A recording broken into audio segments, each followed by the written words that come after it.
So in this video, we're going to talk about the poetry of Catallus, whom I'm reading out of the Norton Anthology of World Literature. So before we talk about it, I think, in the process of getting over what's probably flu. So hopefully I don't sound too disgusting over the course of this video. I will try and keep sniffling and coughing and whatnot to a minimum.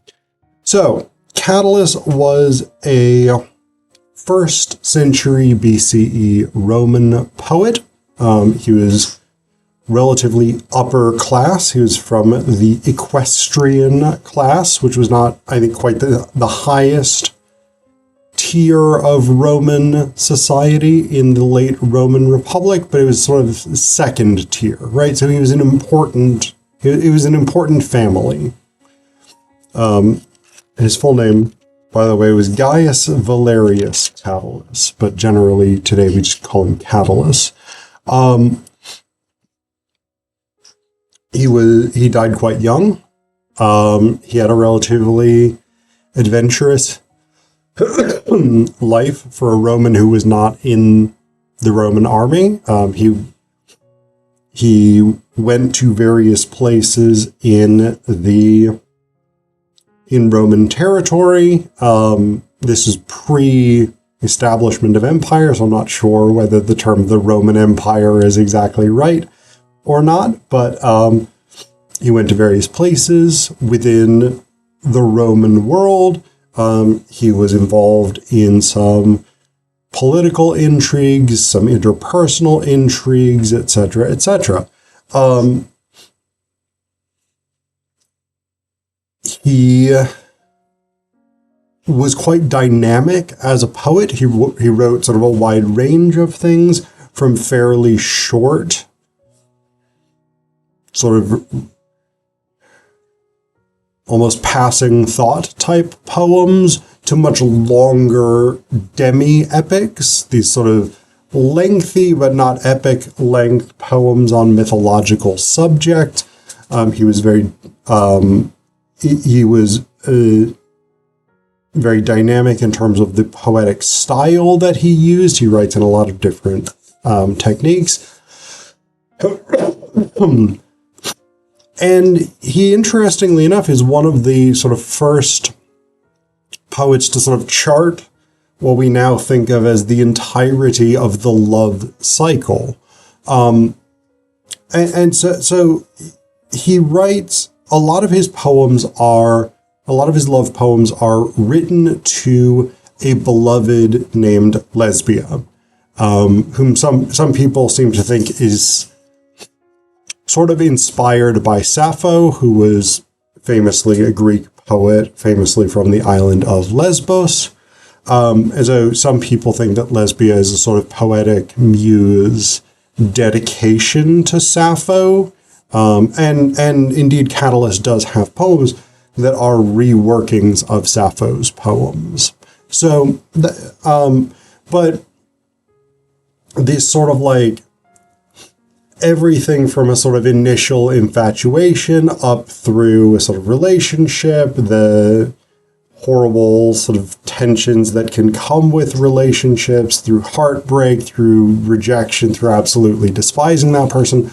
This messy arc of, like, we might call it teenage soap opera love. Catallus really charts it through his poetry. So the other thing about Catallus that really struck me, and this has a lot to do with my own background and training as somebody coming out of an Anglophone education system, Catallus will seem very familiar for anybody who has read the Cavalier poets. And I recognize in my brain that is teleologically the wrong way about, because indeed the Cavalier poets of the 1630s and 40s, in some cases into the 1650s, lived much, much later than Catallus, and they were in fact inspired by poets like Catallus rather than the other way around. But because I'm more familiar with people like Robert Herrick, Sir John Suckling, Thomas Carey, Andrew Marvell, people like this. Like, because those are the people that I was sort of taught in my education, which really centered more on British literature than Roman literature. Like that I've been reading Catallus and been like, this is the Cavaliers. But the Cavaliers are Catallus, not the other way around, right? But we've got these sort of central themes that you see in the writing of the Cavaliers. And one of them is that sort of the cycle of love poems dedicated to a single beloved. People like Herrick and Suckling and Lovelace do this, right? They write to the same. One of them doesn't. And as soon as I said it, I started thinking to myself, it might be Lovelace who doesn't have one single beloved. But most of them do. Carey does. Most of them has one single beloved that most of their poems are dedicated to. Catallus does that as well with Lesbia. There's a sort of ambivalent fluctuation between sort of reverence and devotion to the gods, and for the Cavaliers, it's the king. But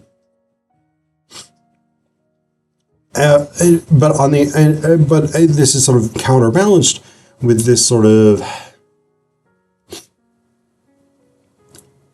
libertine individual freedom and throwing off the constrictions of polite society, right? So you've got this sort of ambivalence between order, reverence, and devotion, and individual freedom and sort of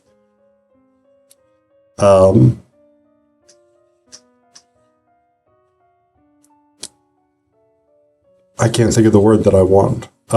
Ecstatic joy and personal liberty. You have a lot of Carpe Diem elements, right? These sort of like, we're young now, let us not squander the moment, let us seize our opportunities, particularly when it comes to seducing the beloved. There's a lot of Carpe Diem, right? And so you get these sort of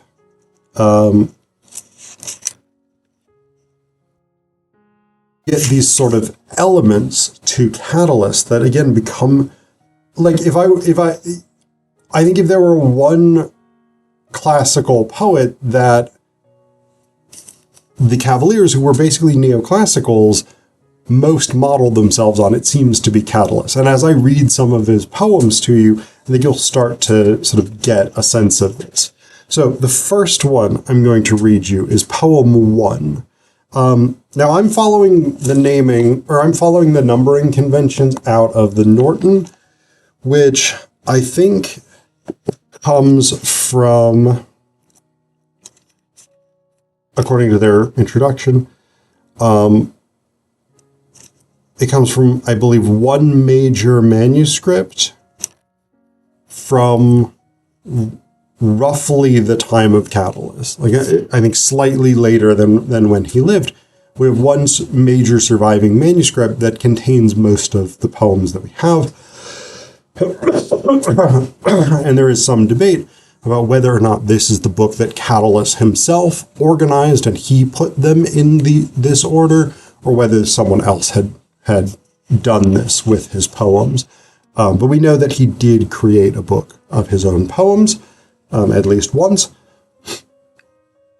So anyway, poem 1. This does seem to be the start one. It seems to be the dedicatory poem in which he dedicates his book to a guy named Cornelius Nepos, which the note says is a contemporary of Catallus, who wrote a lost 3-volume history as well as biographies, other prose work, and poetry. So, but what's striking about this is the reason in the poem that Catallus dedicates his book to Cornelius. It is the qualities that he associates with Cornelius as a scholar, a thinker, etc. Okay, so this is poem 1. To whom will I give this sophisticated, abrasively accomplished new collection? To you, Catallus. To you, Cornelius. You had the habit of making much of my poetic little, when you, the first in Italy, were boldly unfolding all past ages in 3 volumes, a monument of scholarship and labor. And so it's yours. I hand this slim book over, such as it is, for the sake of its patron, may it survive a century or better. And so there's a couple of interesting things for me about this poem. The first is, again, that sort of the dedication. Cornelius, I'm giving this book to you. This is dedicated to you because you are a scholar of genius. And as a scholar who aspires to genius, I can very much appreciate that as an ethical system of valuation. But no, this is sort of about this sense of my poems are so good and clever and well worked, right? So when he says this sophisticated, abrasively accomplished new collection, what the note says is the original Latin suggests that the physical book has been polished abrasively with a pumice stone to give it a pretty shine. But I suspect that's not all that this means. Right? That sort of act of polishing the physical object of the book mirrors the polishing of the language, right? We still use this metaphor today. I tell my students that when they are, that the final version of their essays should be polished. It should be carefully and critically edited to make it as strong as it possibly can, etc., etc. And so we've got that sort of, that element to it going on, right? So he needs, the poet persona says, I need this dedicated to someone who is clever enough to appreciate what the poetry is doing. But then at the end, we also have this last line and a half. For the sake of its patron, may it survive a century or better. This is an interesting one because it's basically a variation of the poetic immortality notion. And we saw this in Horace's Ode 30, right? Exegi monumentum. This sort of idea of the poetry creates immortality. Now, it's possible that this is as much a reference to the physical object, right? If it is a reference to the book has been polished with a pumice stone so that the book itself is a very nice object, then yes, the book has a limited shelf life, right? It will decompose, it will decay, whatever it is, right? But the poetry can be immortal. And there is that echo here, the survival of the poet, the survival of the memory of the poet through the poetry itself. Yeah. So the next few that I'm going to read you are all love poems. So poem 2, this is on a very classic theme for love poems. It is the I am envious of the pet of the pet of the beloved because it gets to be near the beloved in these intimate moments vein, right? And this actually, like, we have examples of this going back to ancient Egypt. Some of the earliest love poetry we have preserved, we have this sort of theme of like, I am jealous of the beloved's pet because the beloved cuddles with the pet in bed kind of thing, right? And so Catallus picks this up in poem 2. He says, "Sparrow, you darling pet of my beloved, which she caresses, presses to her body, or teases with the tip of one sly finger until you peck at it in tiny outrage. For there are times when my desired, shining lady is moving to turn to you for comfort, to find, as I imagine, ease for ardor, solace, a little respite from her sorrow. If I could only play with you as she does and be relieved of my tormenting passion." Right? So that I wish that I could be in the position of the beloved's pet so that they would treat me with the same sort of physical and emotional affection dedicated to the pet. Interestingly enough, poem 3 is then a lament for the death of this sparrow because its death has caused the beloved sadness. I'm not going to read that one because it's all right, but it's not one of the more interesting ones in my view. The next one I'm going to read you is poem 5. And this is a Carpe Diem poem. So again, one of those very much Cavalier type poems, this sort of idea of life is short, we will die, and so you and I, the beloved, we should seize the moment, we should be having physical intimacy, we should not deny ourselves pleasure, we should not deny ourselves the pleasure of one another's physical bodies, whatever it is, right? Good stuff. Standard Carpe Diem type stuff. So, this is poem 5. It's also the first of the poems in this grouping, which excludes poem 4, to specifically name Lesbia as the beloved. So, poem 5. "Lesbia, let us live only for loving, and let us value at a single penny all those loose flap of senile busybodies, sons when they are capable of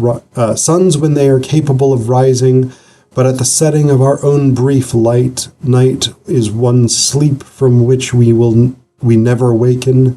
Give me 1,000 kisses, then 100, another 1,000 next, another 100, 1,000 without pause, and then 100, until we have run up our thousands, we will cry bankrupt, hiding our assets from ourselves and any who would harm us, knowing the volume of our trade in kisses."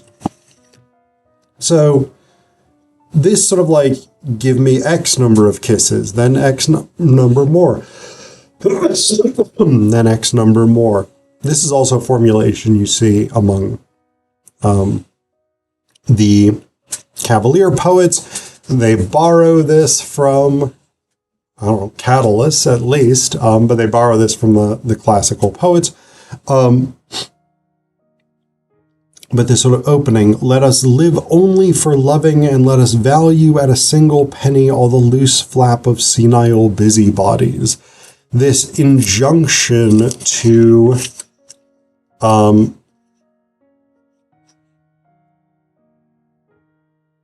dedicate oneself to love, to forgo caring about the idle gossip of others, about the moral preachings of those who say, responsibility. And indeed, in the Roman Republican period, the idea of responsibility was a big ethical component, right? This idea that people have a need to behave properly, that they have to fulfill their responsibilities, was central to Roman ideology of the time. And Catallus in this Carpe Diem moment is basically like, let's forget all of that and just live for ourselves and the experience of one another. Now, this relationship does not go well for Catallus, for the poet persona at the very least, and he does refer to himself. The poet persona does refer to himself as Catallus in several of the poems, so when I say Catallus in terms of the poetic character, I'm talking about the poet persona. When I talk about what the poems themselves are doing, what the writer has done, I am talking about Catallus, the writer, right? Yeah, good. Okay. So the reason that I mentioned that specifically is that the next one I want to read you, and this is going to be the last one for this video, is poem 8, because things do not work out with Lesbia. It seems that she's already married, which rather puts a spoke in the wheel of the whole let's kiss each other thousands and thousands of times plan. And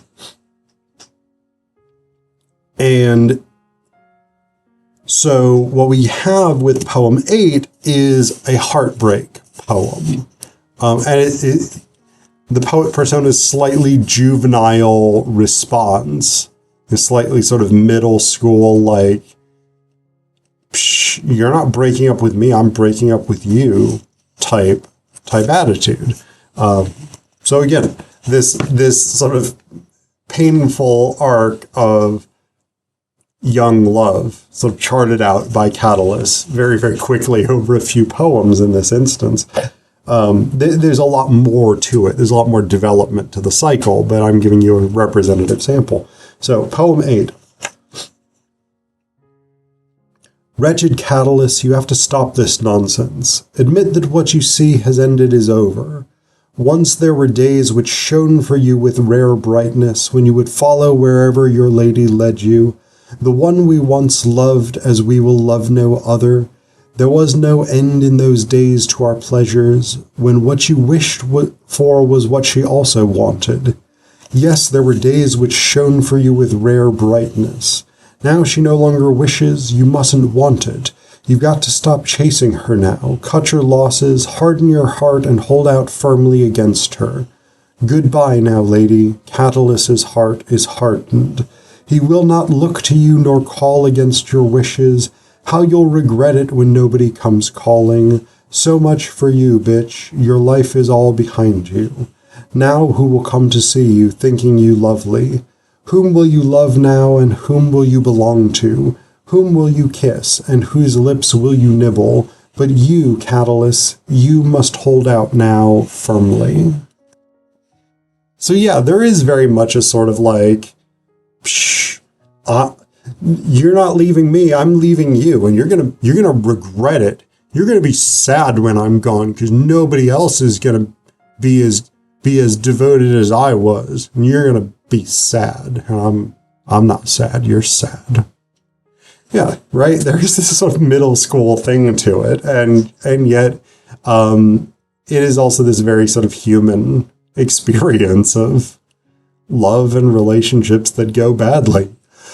And again, it's one of the sort of great innovations of Catalus's poetry that he gives us this arc, and he does it in such an efficient, sophisticated way.